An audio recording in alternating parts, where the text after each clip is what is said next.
Well, hello and welcome to I Love Gay today. And this is our second, where it's kind of a special episode. And we are here in Birmingham with our co-host, John Godbold from Tales of the City. How are you? I'm very good, thank you. Although Tales of the Second City, The Tales of the Second I don't want to City. steal Armistead Morphin's thunder. Thank you. I'll have his lawyers after me. The moment that rolled off my tongue, I thought to myself, I need to write this down so I don't do that again. Fair enough. But no, it's I'm happy to be here again with you. I think our first show went very well, and especially because our goal and everything we're doing is kind of helping to bring some of the various voices. Really, I Love Gay today is bringing LGBT voices to life and connected throughout the world. And this is special where we're really focusing on Birmingham in the UK and some of the various folks that are activists and business leaders and so forth. And so, and today we're here with George Mattu. How are you? I'm good, thank you. Thanks for inviting me to the show.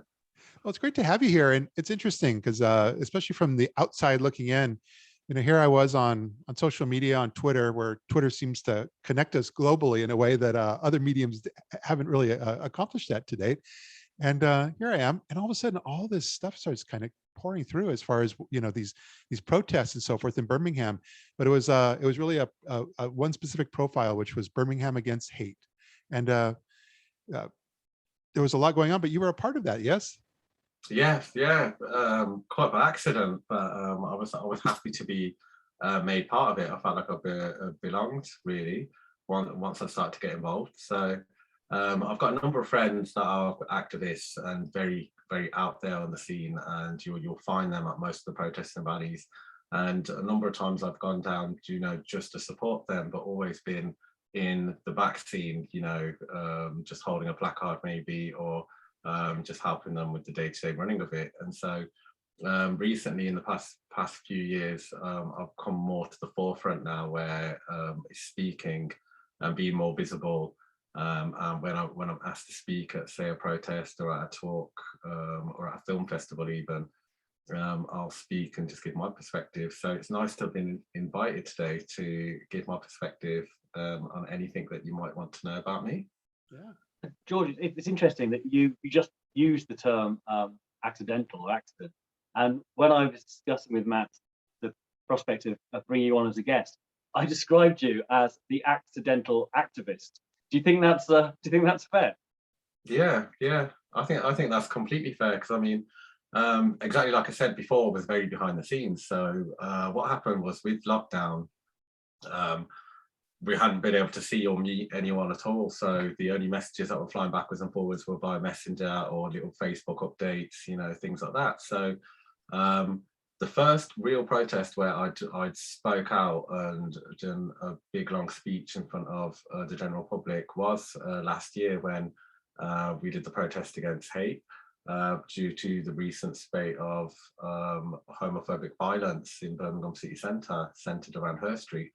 And so previous to that, I'd only really spoken at film festivals or at a number of different meetings. And so what happened is that I went as an opportunity to that protest to meet a lot of friends and other activists that I hadn't seen in a long time, because I knew that most of them would be there due to the nature of the protest. And so what was required in the protest was more people to speak that were from the local area and from the Birmingham scene, as opposed to local politicians and local members of the public which weren't part of our community. So Salman Mirza, who was the organizer of the protest, asked that I speak, because one of the reasons he wanted me to speak was that a lot of violence happens against the person of colour community within the LGBT spectrum. So he said it's very important to have Asian and black, I was going to say youth, but I don't think I qualify anymore, to speak out, that actually live in the Birmingham area. And so it was kind of accidental that I got pushed to the front, to actually speak for everyone. So it was a brilliant opportunity. I mean, I had nothing planned. But he said that actually made it better, because it wasn't a pre-rehearsed speech, and it wasn't a load of spiel with a load of catchphrases and words, that people are going to applaud. It literally just came from the heart. So I was speaking about recent violence that happened towards myself and my partner, you know, in the Birmingham area, that happened just a couple of months prior. And so that's what I think people needed to hear, was actual stories of things that had actually happened in the Birmingham area to people of the LGBT community. So it was brilliant. It was really, really good. I mean, it's very different from talking, say, at a film festival or at a mental health meeting, etc. Because I've done meetings like that where I've spoken offices and I've spoke at private gatherings, etc. And that's really, really good. But there's a certain difference when you're talking in general to members of the public, and especially to people that don't have the confidence to get up and speak. Is that you're kind of speaking for them, because there were a lot of people in that audience that I know had also been victims of violence, that don't necessarily have the confidence to get up and tell anyone about their private feelings about what it was like to have suffered that abuse. So for me to get up and actually say, you know what, yeah, this happened to me. I couldn't even get on a public bus, because there was a group of lads that didn't want me to get on that bus. And so for me to say that, I think reached out to a lot of people in that audience to say, you know what, we can talk about this, and the more we talk about it, the more likely we are to get a positive outcome. I know one of the positive outcomes that came from that protest was greater police presence on Her Street, which you can see regular patrols now going up and down, which makes you feel a lot safer. So I felt like something was accomplished. Yeah, and the cameras as well. Cameras have just gone in place, haven't they? All the new CCTV cameras. Yeah, well, that's the thing, because I'm sure that Southside said that all the CCTV was working and they didn't need any more. We had everything under control. And so, but to see more CCTV is brilliant. We need things like that. We also need it to be of a sufficient quality where you can capture faces and you can capture number plates, because it is a really, really good deterrent. Because I mean, you want to deter people from doing anything in the first place. You don't want to catch people afterwards, because you don't want them to have committed the crime in the first place. And so I'd rather deter everyone from doing things like that than to have a bunch of victims that are able to find the perpetrators, because that's damage to people. And I know from previous conversations we've had that that different cultures have very different engagement and experiences of LGBT plus community. You say that's right? Yeah. Because I mean, speaking on behalf of the Asian community, I mean, you can split us. We're a whole spectrum there. You've got Bangladeshi, Pakistani, Indian, Nepalese, Sri Lankan, and then if you go to the Middle East, you've got the Arabic cultures there. In general, we're a couple of steps behind the white LGBT community. We're still very closeted. We're not able to speak freely about our feelings or about our place in the world. So a lot of Asian youth, we grow up having a double life. So you have the public life, which is your straight self.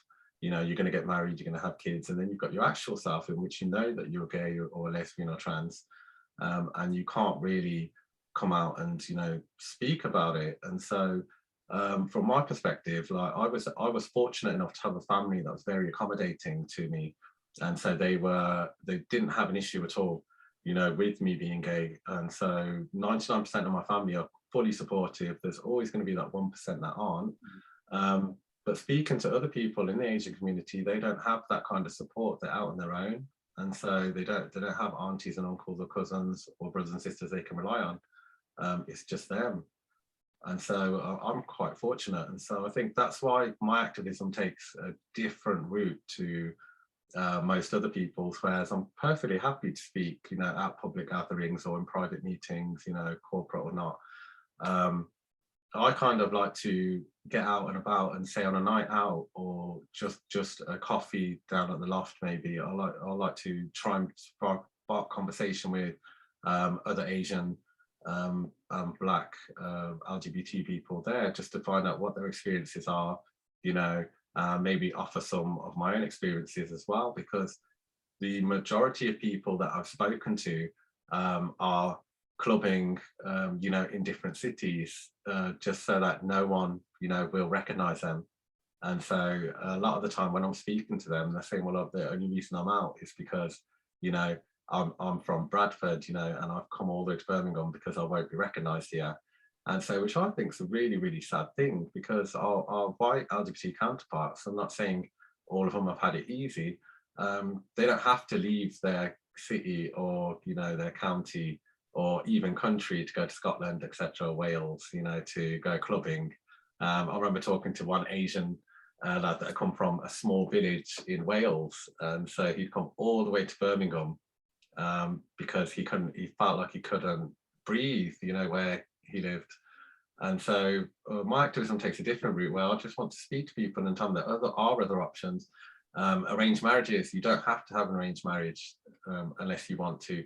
There are outreach programs, that will help you, to find accommodation in different cities, so that you can have the life that you want. You don't have to live a lie or live under false pretense and maybe come out the closet 50 years later, when you're at the last stages of your life, when really you should have been enjoying your life from the get-go.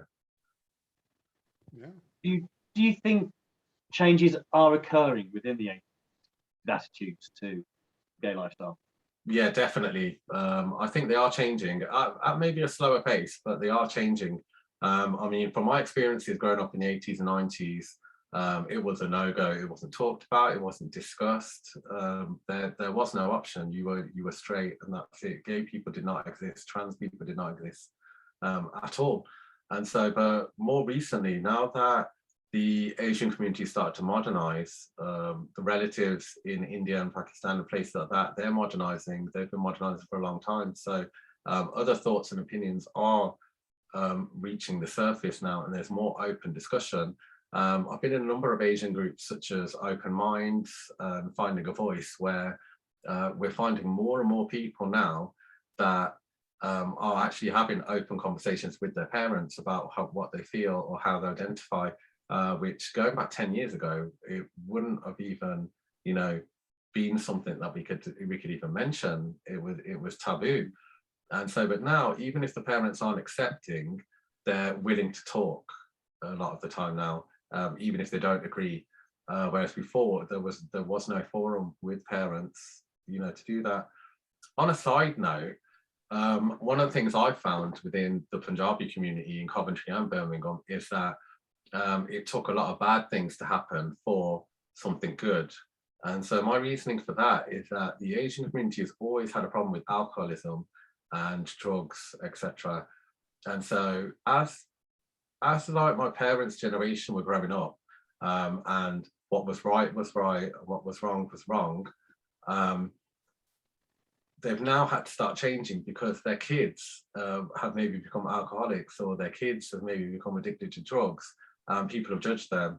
And it's from those judgments that they've realized that, everything's not black and white, and everything we thought that was right isn't right, and everything we thought was wrong isn't wrong. And so they've realized now that, like, well, people are judging my kid because he was an alcoholic, and people are judging my kid because he was taking drugs. So maybe I was wrong about the whole gay thing as well. So I shouldn't have judged so-and-so's kid for coming out as gay. So what I found is a lot more of my parents' generation are more accommodating now and want to know and are happy to see you happy, because that's a common word that I keep finding amongst a lot of the parents that I've spoken to and a lot of the community is, so long as you're happy, because they've realized now that having a wife and kids or having a husband and kids doesn't equal happiness for a lot of people. Happiness is being with someone that you love, or being on your own and just being happy. And so we were kind of brainwashed back in my time to believe that there was one route for happiness, and that was to get married and have kids. But now it's kind of the bad stuff has kind of opened up other possibilities for the Asian community. So that was my reasoning for saying that bad things can actually create good things in the end. Wow. Well, that sounds like perfect sentiment to finish our chat on, to be honest. Yeah. No, I was gonna ask one. I wanted to throw in one thing. It's interesting because from outside the UK, we're starting. I think all of us can kind of see there's this phenomenon going on as far as increase in hate crimes when it comes in the LGBTQ community. And any thoughts on why and why now? Well, my personal belief is that because the Conservatives have been in power for 10 years, so a lot of them voted against equal rights for the LGBT community. They voted against marriage. A lot of them would love to bring Section 28 back, I believe, and they are pushing for it because they want any reference of people being gay or anything taken out of schools, primary schools, secondary schools, etc., because they're saying it's not appropriate. Yeah. So I think when you have a government that makes it so obvious that they're against LGBT people, specifically the trans community right now, it gives people the confidence to say, well, okay, the government are saying it, I can say it now, and I can do what I want because Boris Johnson doesn't care, Yeah. So it's kind of the government are enabling them to do it. And so that's what's happening with it. Yeah, it's interesting. And it's that global nature. We've always said that the world is becoming more connected, more global. But I mean, I think in some ways, we can see that it truly is now because we're not just connected, but we're sharing these ideas and we're sharing these thoughts. And so even between yesterday and today, I've seen so much as far as a campaign in the UK right now, because it's all about ban conversion therapy is moving forward in the government, but not for the transgender community. And the way over the last few weeks, when the LGBT community has really banded together in the UK for this is amazing to see. And then when you transpose, or should I say juxtapose that on top of, all the crazy stuff that's going on here in the US. And I mean, yes, we had a Donald Trump for 4 years, and now we have everything going on in Florida. And I don't think that we're in a bubble. I think that you guys see that probably as much as we do in terms of how that affects people. And we always look at the positive of being connected and sharing ideas and concepts and collaborating, but it seems like this is the negative side of it as well.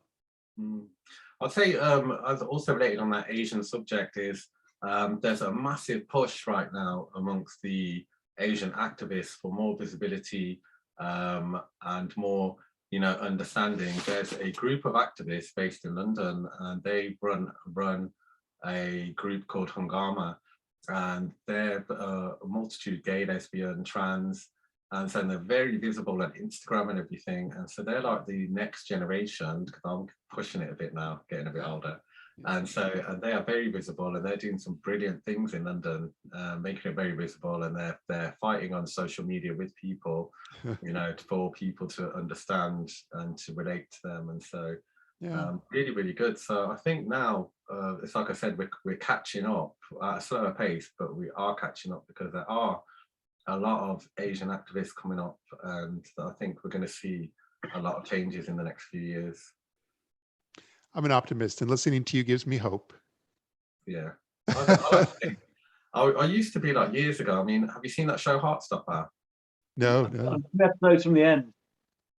Oh yeah, because I won't ruin it or anything, but it's just a fresh, beautiful love story between two school kids. Yeah. And it's just, there's no stereotypes in there, and there's no naughtiness, and it's just pure, and it's really, really nice. And it's something that I think all of us could have benefited from if we'd had more programs like that when we were going through school, because it makes me think of, all the bad times I had at school and everything, and not knowing what my feelings were or anything. So if I'd seen something play out like that, it would have been great, to understand and to know, that these are the feelings that I've got, and it can be something good. It's not something dirty or seedy or anything at all, but you definitely got to watch Heartstopper. It's on my list, and it's gone global as well. It's here on Netflix, and everyone in the US is raving about it. So yep, I'm looking forward to that. Yeah, my partner and I have been watching it this week. We've done 6 episodes, and after the first episode, we were very aware we were watching something that was geared towards teenagers, but we were all teenagers at one point ourselves, and we've all been there, so you can completely relate to it. Yep. My partner did turn to me and go, "That was great, but I do feel like I've just watched an after-school special." I found it quite hit close to home. Like some of the issues that they deal with in the program were quite hard to watch, because straight away it just made you relive some of the memories that you'd kind of shut out and didn't want to think about again, because I think the LGBT community were really good at forgetting, pushing deep down, you know, the bad things that happened in school. And I spoke to a number of my friends that said, you know, it was difficult for them to watch because they related so much to the program that it brought back a lot of bad memories that they'd forgotten. And so it was, as brilliant as it was also, you know, really difficult to watch. Yeah, interesting. Well, no, mostly I'm so glad you were able to take a few moments of your time and share some of your story with our audience. And That's okay. I hope I hope it was, you know, you found something from it. So. I think myself and I think a lot of folks will. So thank you so much, and thank you to John for putting this together for us. Oh, it's been nice just having a chat with a mate. Exactly. So thanks again, and we look forward to connecting soon. Definitely. All right, take care now. And it feels good, so good.